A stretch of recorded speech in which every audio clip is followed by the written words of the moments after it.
Bonjour à toutes et à tous, bienvenue sur Best of Business Analyst, la chaîne des business analystes francophones. Alors aujourd'hui, je réponds à BA Booster de son pseudo qui m'écrit ceci. Donc elle m'a envoyé sa question et comme vous le savez, j'y réponds dans ces vidéos. Alors, tu me dis, est-ce que le business analyst peut être aussi polyvalent que les supports applicatifs? Par exemple, un jour être BA, business analyst sur une mission risque, une autre fois sur une mission finance.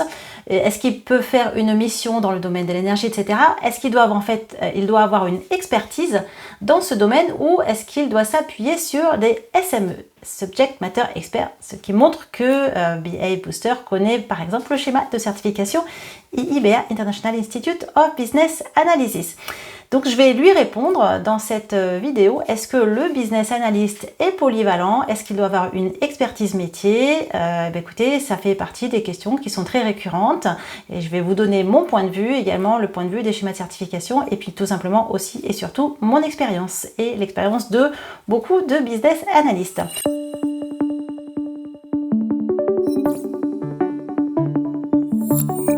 Si vous ne connaissez pas encore Best of Business Analyst, bienvenue sur cette chaîne. C'est la chaîne dédiée à la compréhension et l'explication de tous les sujets qui composent l'analyse d'affaires, la business analyse. Alors pourquoi j'emploie le terme de business analyse? Parce que c'est souvent ce terme-là qu'on voit dans les offres d'emploi c'est un anglicisme effectivement. D'ailleurs, je fais un coucou à nos amis du Québec qui emploient plutôt le terme de analyse d'affaires. En revanche, je l'explique souvent sur ma chaîne YouTube et dans tout mon contenu, notamment sur le site internet, bestofbusinessanalyst.fr. Si vous ne connaissez pas, je vous invite d'ailleurs à y faire un tour. Vous allez y retrouver énormément d'informations concrètes sur la business analyse, des articles, des podcasts, des vidéos, également des documents téléchargeables gratuits. Vous allez y retrouver aussi mon e-book, un livre blanc. Et puis pour celles et ceux qui veulent se former à la business analyse, vous y retrouvez également toutes les offres de formation que je propose, du coaching, de l'accompagnement personnel, également un livre à télécharger. Je fais également des conférences, je travaille avec les entreprises comme avec les particuliers dans le monde entier pourvu que ça soit en français puisque moi je suis vraiment focalisée on va dire sur les francophones parce que je connais particulièrement bien les marchés francophones et français en particulier, je suis moi-même française. Voilà, donc n'hésitez pas à aller regarder sur mon site internet, également à vous abonner à la newsletter de Best of Business Analyst pour recevoir alors en général c'est toutes les 15 jours, j'ai changé parfois un petit peu la formule, mais en gros vous allez recevoir de l'information gratuite sur la business analyse directement dans votre boîte mail. Allez vous inscrire sur mon site pour la recevoir. Voilà, alors pour revenir sur la question de BA Booster, de son joli pseudo, est-ce qu'un business analyste doit être un expert métier? Si oui, est-ce qu'il doit être vraiment expert dans un seul métier pour travailler dans ce secteur d'activité par exemple? Ou alors est-ce qu'au contraire, il peut être polyvalent et intervenir sur diverses missions? J'en ai parlé assez régulièrement, mais c'est vrai que c'est un sujet qui refait régulièrement surface, tout simplement parce que la business analyse n'est pas encore une discipline assez mature en fait pour tout simplement avoir des bonnes pratiques qui sont connues et reconnues par les entreprises, les BA, les business analysts eux-mêmes et évidemment cela dépend également des entreprises bien sûr mais aussi des secteurs d'activité et surtout des pays. On n'a pas le même niveau de maturité selon les pays. Alors j'ai pas prévu pour une fois de plan pour cette vidéo, je vais vous livrer un petit peu mes pensées, mon opinion, mon expérience au fil de l'eau. Déjà c'est vrai que la première chose à comprendre c'est le positionnement du business analyst, en tout cas du praticien en business analyse.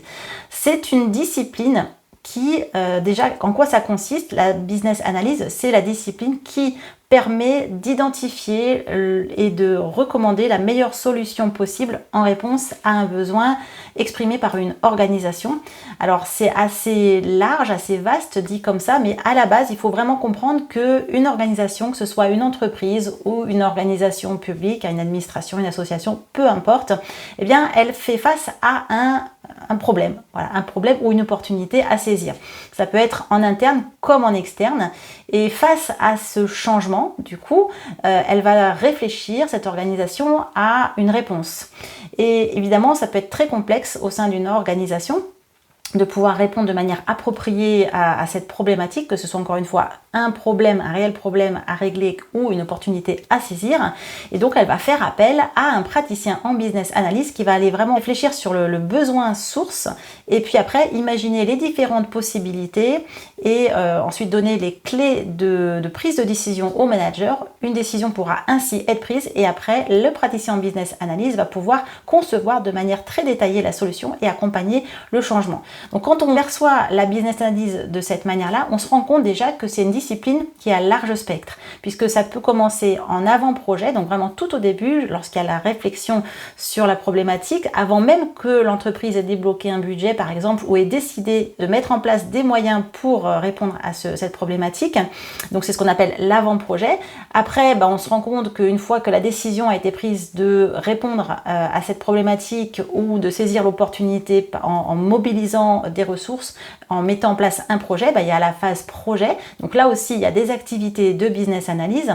Et puis après, il y a aussi la phase où on va mettre en place cette solution qui aura été conçue dans le moindre détail et après sur la partie technique également, puisque en business analyse, on peut avoir une partie IT. Dans 80% des cas, c'est quand même des solutions de système d'information.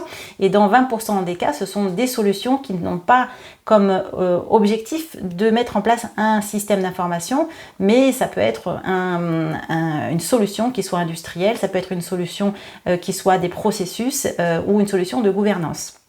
En tout cas, à la fin, cette solution, elle a été conçue, elle a été créée, fabriquer, quel que soit encore une fois le type de solution, et il faut la mettre en place. Et là aussi, le praticien en business analyst va intervenir pour accompagner le changement.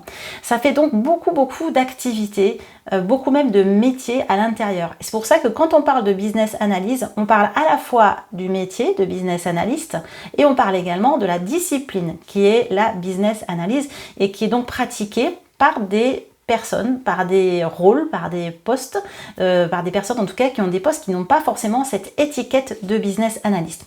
Donc si je reprends la question de BA Booster, de son joli pseudo, est-ce que un business analyst doit être polyvalent? Est-ce qu'il doit être vraiment un expert par exemple sectoriel, un expert dans le département d'entreprise sur lequel la solution va être imaginée ou pas? Alors je vous donne un exemple concret. On va prendre une décision qui est liée au secteur d'activité. On est dans le domaine de l'industrie et puis l'entreprise, elle va devoir mettre en place peut-être une solution qui va être liée à son secteur à elle. Donc elle a une problématique, peut-être des nouveaux entrants sur le marché, ce qui la force à devoir réagir. Peut-être que c'est une entreprise qui avait le monopole depuis des années. Il y a des nouveaux arrivants, donc des nouveaux concurrents qui arrivent. Ça disrupte un petit peu, en tout cas ça modifie les équilibres de son secteur et elle va devoir s'adapter. De quelle manière? Elle ne le sait pas encore, mais en tout cas c'est son point de départ. Est-ce que pour autant ça veut dire que le business analyst doit être spécialiste de ce secteur d'activité? On y répondra après. Après, imaginons que c'est en interne. Le changement, il vient de l'interne. Il y a un nouveau PDG qui vient d'arriver et il décide de mettre en place différentes choses. Je reste volontairement très vague. Donc, le PDG, il va mettre en place plein de choses différentes, des processus peut-être. Peut-être il va lancer des gammes de produits. Il va en tout cas embaucher peut-être des salariés. Bon, peu importe. Vous imaginez bien que le nombre de choses qu'un PDG, quand il arrive, peut faire sont très variés. Donc là, pareil, l'entreprise elle va décider de devoir s'adapter. Donc là, ça vient de l'interne. Le business analyst, le praticien en business analyse, quand il va intervenir, est-ce qu'il va devoir être spécialiste? Déjà, est-ce qu'il va devoir bien connaître l'entreprise au préalable pour pouvoir mettre en place une solution? Là aussi, la question se pose. Si c'est, par exemple, au niveau des ressources humaines qu'on doit mettre en place, par exemple, on va mettre en place un logiciel qu'on appelle un SIRH, un système d'information des ressources humaines pour gérer les ressources humaines de l'entreprise. Parce que peut-être que c'est une entreprise qui avant faisait appel en sous-traitance à tout ce qui est ressources humaines et que cette entreprise décide de le faire en interne et elle va se doter d'un logiciel peut-être plus imposant que ce qu'elle avait avant. Est-ce que ça veut dire que le business analyst, quand il va intervenir, il doit être spécialiste des ressources humaines? Donc, vous voyez, toutes ces questions qui se posent, c'est est-ce que un business analyst doit vraiment avoir l'expertise métier? Donc ça, c'était une partie de la question de BA Booster. Et l'autre partie, c'est est-ce que finalement, un business analyst peut être sur plein de missions différentes. Donc elle a mentionné une mission dans les risques, une mission dans la finance, une mission dans l'énergie, etc. Pour répondre, alors moi la réponse est oui, qu'on peut être polyvalent, et non, un business analyst n'est pas un expert métier. Mais je vais vous développer tout ça. Donc déjà, est-ce qu'un business analyst peut être sur plein de domaines différents? Rien que par l'expression de ce qu'est la business analyst, la définition de ce qu'est la business analyst, j'ai déjà la réponse. C'est-à-dire que oui, effectivement, vous pouvez travailler sur un petit peu toutes sortes de missions. Je dirais qu'à la base, d'ailleurs, un business analyst, lorsqu'il est formé, et on va dire, oui, lorsqu'il est formé, et également lorsqu'il a le plus grand champ de compétences qui peut aider les entreprises, c'est vraiment quelqu'un qui peut intervenir sur tout type de sujet. Pourquoi? Parce qu'en fait, sa compétence, c'est la business analyse. C'est sa capacité à identifier le problème racine, à analyser le problème, à proposer différentes solutions, à étayer les recommandations. Et après, c'est lui qui possède aussi toutes les compétences pour concevoir la solution finale, la solution cible, et après aider à la montée en compétence des salariés, en tout cas des utilisateurs finaux, et à la conduite du changement. Et tout ça, en fait, c'est vraiment des compétences. Mais c'est des compétences qu'on n'enseigne pas vraiment en grandes écoles. C'est pour ça que je dis souvent que les business analysts sont à 98% des autodidactes.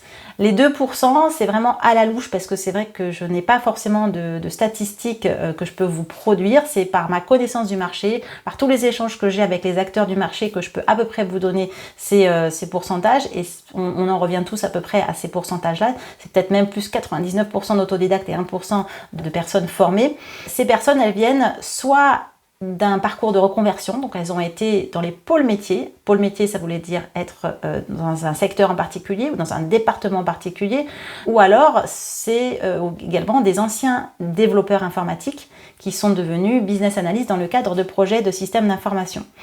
Ensuite, vous avez pour les autres business analysts, vous avez ceux qui sont des jeunes diplômés par exemple et qui ont pu être formés en tant que chef de projet, également dans tout ce qui est digital, mais qui n'ont pas été formés à la business analyse. Ce type de profil, c'est vraiment pour vous montrer qu'on ne vient pas forcément du métier de business analyst, en tout cas on n'a pas été forcément formé. Je pense aussi à tous ceux qui ont fait une école de management ou des MIAGE, etc. Vous voyez, ce sont des filières où c'est pas marqué business analyse, c'est on va dire c'est dans le même secteur que 80% des missions de système d'information, c'est-à-dire dans l'informatique, mais ça n'est pas une formation en business analyse. Et c'est pour ça que moi je propose cette formation-là, parce que c'est vraiment tiré de mon expérience, et ça fait depuis 2020 que je propose la masterclass devenir business analyst en système d'information, les fondamentaux de A à Z. Donc je suis vraiment axée sur les systèmes d'information, tout simplement parce que c'est le constat, c'est que on n'est pas formé. Et si on n'est pas formé, eh ben c'est très compliqué déjà de savoir travailler de manière efficace sur tous les projets. Pourquoi? Et je rejoins la question de BA Booster parce que justement, chaque mission, chaque mandat est différent. Pourquoi? Parce que le contexte économique est différent, parce que le contexte organisationnel est différent, parce que le contexte technologique est différent, parce que le contexte humain est différent et le contexte méthodologique aussi. Ce qui fait qu'à chaque fois qu'on intervient, on a un gros effort d'adaptation à faire et de compréhension du contexte. Et une fois qu'on a compris le contexte, eh bien, on va monter nous-mêmes en compétences pour savoir de plus en plus, être de plus en plus capable en fait de comprendre la dimension métier technologique du projet, du mandat. Mais à la base, on peut très bien arriver d'un espace où on ne connaît absolument pas ni l'entreprise, ni son secteur d'activité. Et on peut aussi ne pas connaître du tout la technologie qui va être utilisée sur le projet. Également, tout ce qui est méthodologique.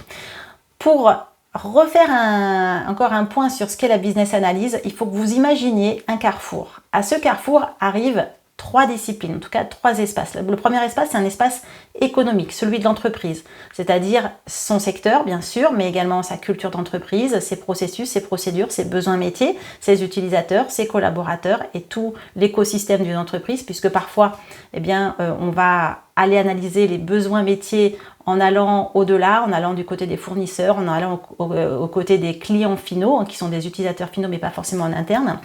Donc ça, c'est les enjeux économiques de l'entreprise. Après, vous allez avoir, à ce carrefour où se trouve la business analyse, un autre boulevard. Et là, c'est souvent, à 80% des cas, de la technologie. Parce que 80% des mandats de business analyst sont des mandats liés aux nouvelles technologies, au système d'information.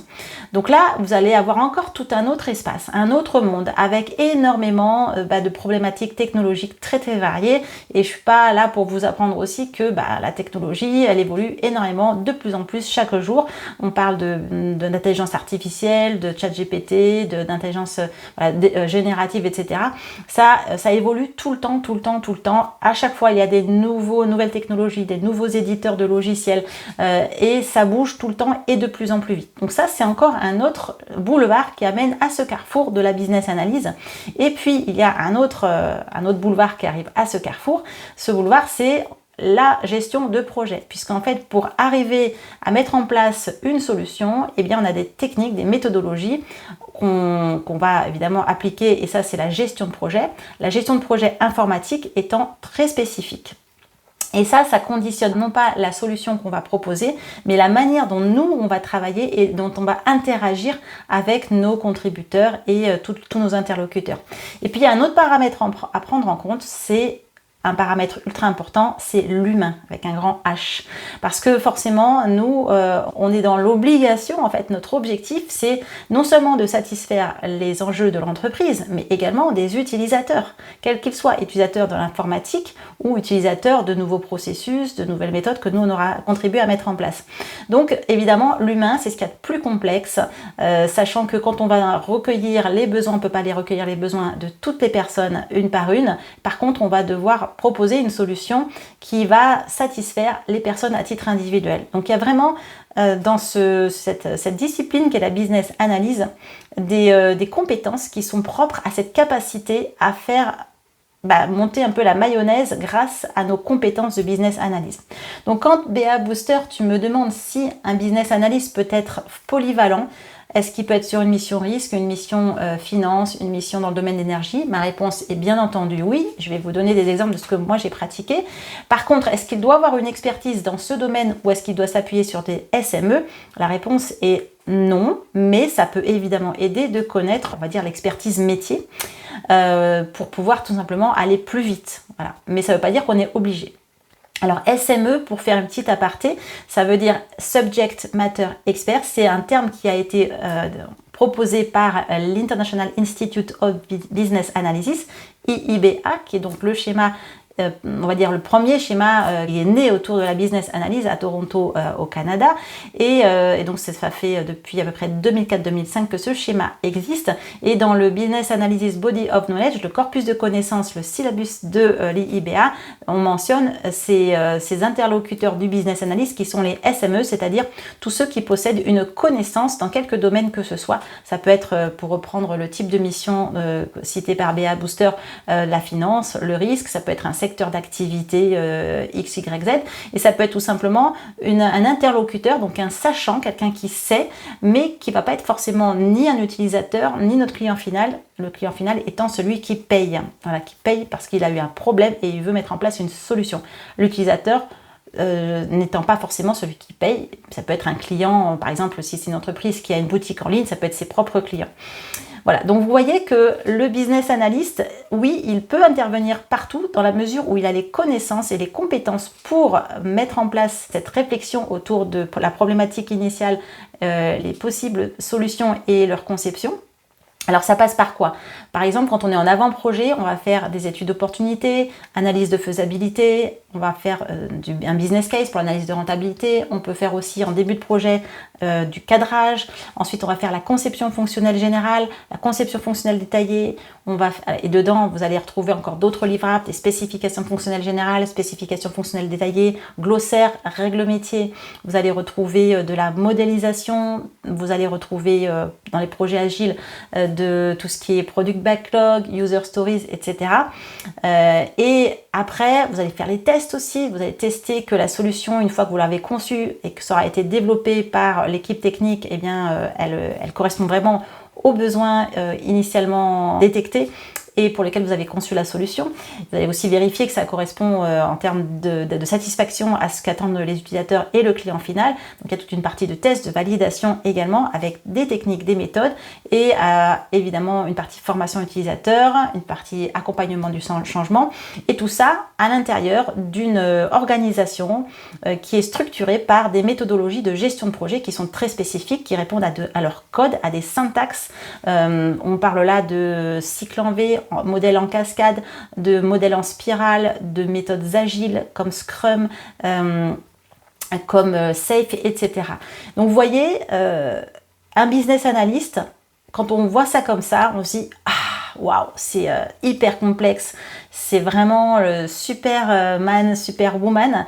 Et oui, effectivement, dans un sens, oui, parce qu'il est en capacité à s'adapter, à comprendre cet environnement. Et c'est en ça que vous avez des compétences, vous, business analyst ou futur business analyst, qui sont exceptionnelles. C'est que sans être un expert métier, sans être un expert technologique, développeur, ou même sans être un expert, un manager ou un expert en gestion de projet, eh bien votre capacité, c'est justement de savoir utiliser toutes ces informations-là, aller les chercher auprès d'experts, des SME, des Subject Matter Experts, et d'aller les amener vers une discussion pour aller aboutir à la réflexion de leurs problématiques initiale, puisque parfois un client, quand il vient vous chercher, business analyst, il a déjà en tête une solution alors même que finalement il n'a pas assez réfléchi sur son projet et son besoin racine, et on va devoir aller le challenger pour être sûr que on a bien identifié le besoin racine, parce que sinon la solution forcément ne sera pas adaptée.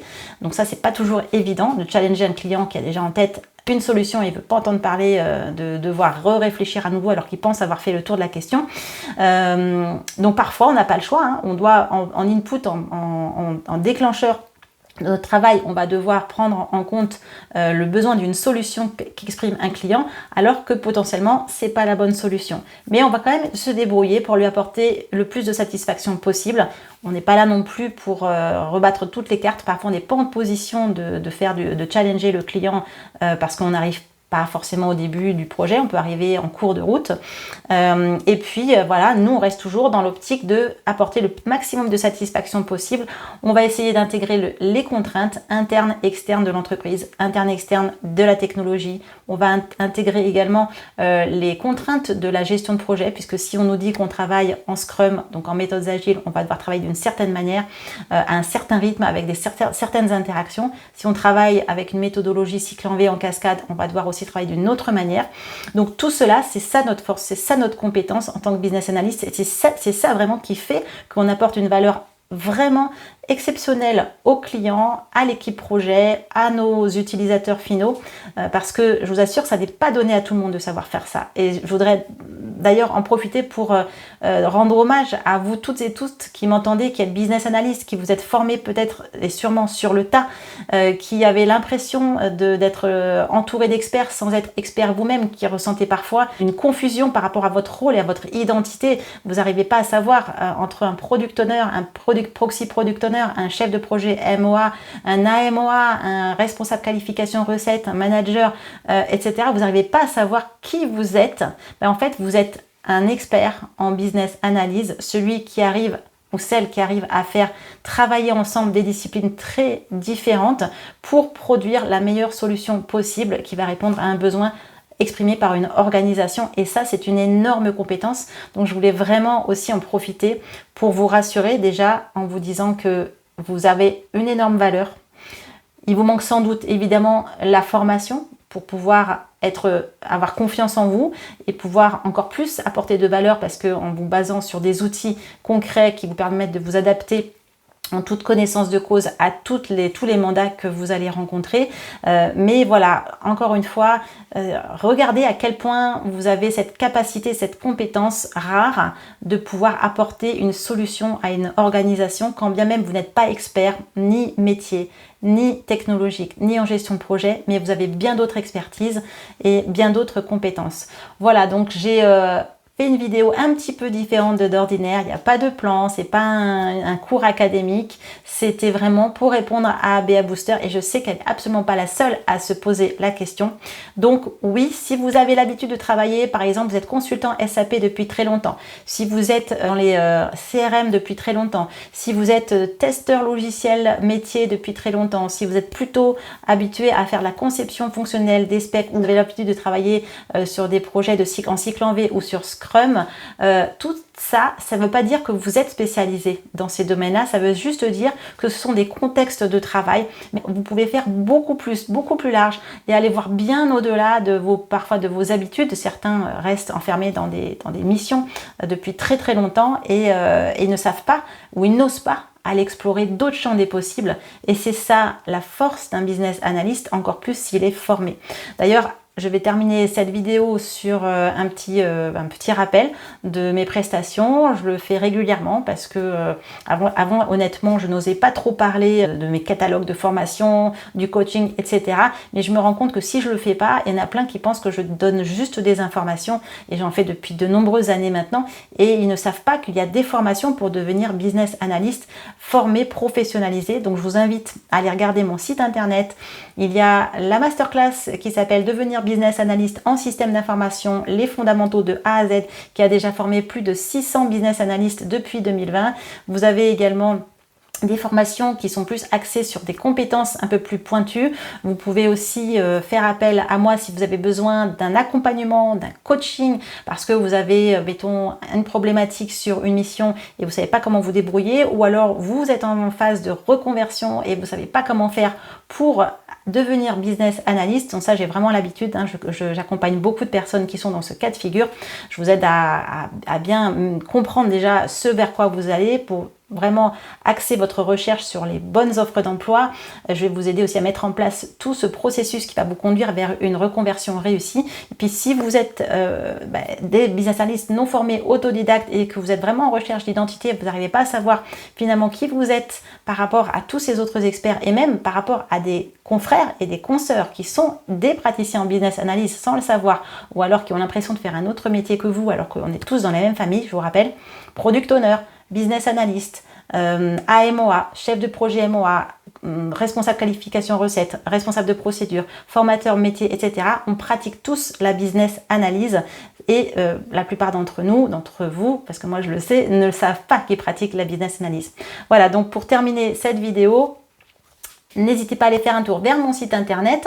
Également, si vous avez des questions comme Béa Booster, n'hésitez pas à me les envoyer par mail alice@bestofbusinessanalyst.fr, par commentaire aussi sous les vidéos, ça marche très bien, je les lis tous bien entendu et j'y répondrai bien volontiers dans une autre vidéo. Bien entendu aussi, si cette vidéo vous a plu et que vous voulez soutenir mon travail, n'hésitez pas à laisser un petit like, un petit j'aime et un petit commentaire sympathique, ça me donne aussi envie de continuer à m'impliquer pour notre communauté. Voilà, c'est tout pour cette vidéo. Je vous dis à très bientôt pour un autre sujet, une autre vidéo sur ma chaîne. Ciao tout le monde!